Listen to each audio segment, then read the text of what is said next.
How to recover deleted account on Telegram. Hello everybody, welcome back to my channel. This is me Pipin Basnath, and today I'll guide you on how you can recover the deleted account on Instagram.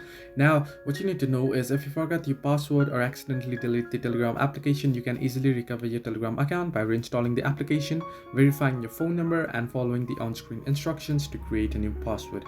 However, if you deleted your account and now you want to recover it, now there is no any option to recover your Telegram account. Once you have deleted it, you can create or sign up new account. You can easily log into the account using the same number, but however you won't get your chats and you won't get your previous groups chats that you were in back. All will be deleted and your account will be signed up as a new account. So there is no any absolute way to recover the files from the account, but files and chats. But what you can do is you can sign up using the same number again and log in to Telegram. So hope this helped you. Do like and subscribe, and not forget to leave a comment down below if you have any further issues.